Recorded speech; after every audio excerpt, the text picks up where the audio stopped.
নমস্কার সকলকে, আমার চ্যানেলে সবাইকে স্বাগত। তোমাদেরকে হোলির দিন সকালে কি করেছি সেটা তো অবশ্যই দেখিয়েছি। আর এটা হলো রাত্রে, আমাদের যেহেতু অষ্টম প্রহর তাই রাত্রে গান শুনতে সবাই যায়। রাত্রে খাওয়া দাওয়া আছে, গোটা পাড়া থেকে এসেছে সবাই গান শুনতে। চলো তোমাদের সাথে শেয়ার করি আর আমিও দেখি।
সেই 7টা বা 8টা থেকে গান বসেছে, আর তখন থেকেই একভাবেই নাচ হয়ে যাচ্ছিল বলে সবাই ওটাই দেখছিল। শুধু খাওয়ানোর জন্য সবাই এখানে বসেছিল, তারপর তো তোমরা দেখলেই একটু ফাঁকা হয়ে গেছে।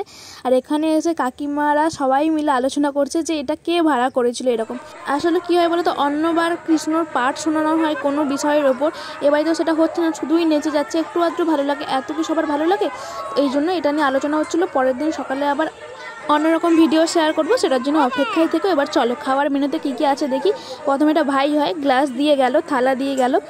সকালে তোমাদের সাথে একদম সাদা সিম্পল খাওয়া দাওয়া শেয়ার করেছি। রাত্রে আরও একটা দুটো তরকারি বেশি ছিল, সকালে যেহেতু আমাদের নিজেদের বাড়ির সবাই খেয়েছিলাম তাই এক তরকারি ভাত ছিল। আর রাত্রেবেলা চলো দেখা যাক কী হয়। পাতাটা আগে ধুয়ে নিই। এই দেখো কত লোক বসেছে, তাও একটু দাঁড়াতে হয়েছিল যেহেতু খালি হচ্ছিল না। একটা দুটো কোটো পর খালি হয়ে যাবে। ডাল, ভাত, আলু ভাজা, এরপরে কী আছে দেখি আমি, তারপরে খাওয়া শুরু করবো। এটা হলো বাঁধাকপি, আর এদিকে ছিল পটলের ঝোল। ব্যাস এইটুকুই ছিল রাত্রের খাওয়া দাওয়া। এবার চলো খাওয়া যাক। আর এটা হলো ভাইজি ভিডিওটা করছে যে কত লোক বসেছে। আমার দ্বারা হচ্ছিল না, ওই জন্য ভিডিও করলে। খেতে বসে বসে ভাইজি জল খেতে যাবে, দেখছো আঙুলে এসে ফড়িং বসে আছে। আর শেষ পাতে চাটনি দিয়ে আজকের ভিডিওটা আমি শেষ করলাম। নেক্সট ভিডিওর জন্য প্লিজ চ্যানেলটা সাবস্ক্রাইব করে রেখে দেবে।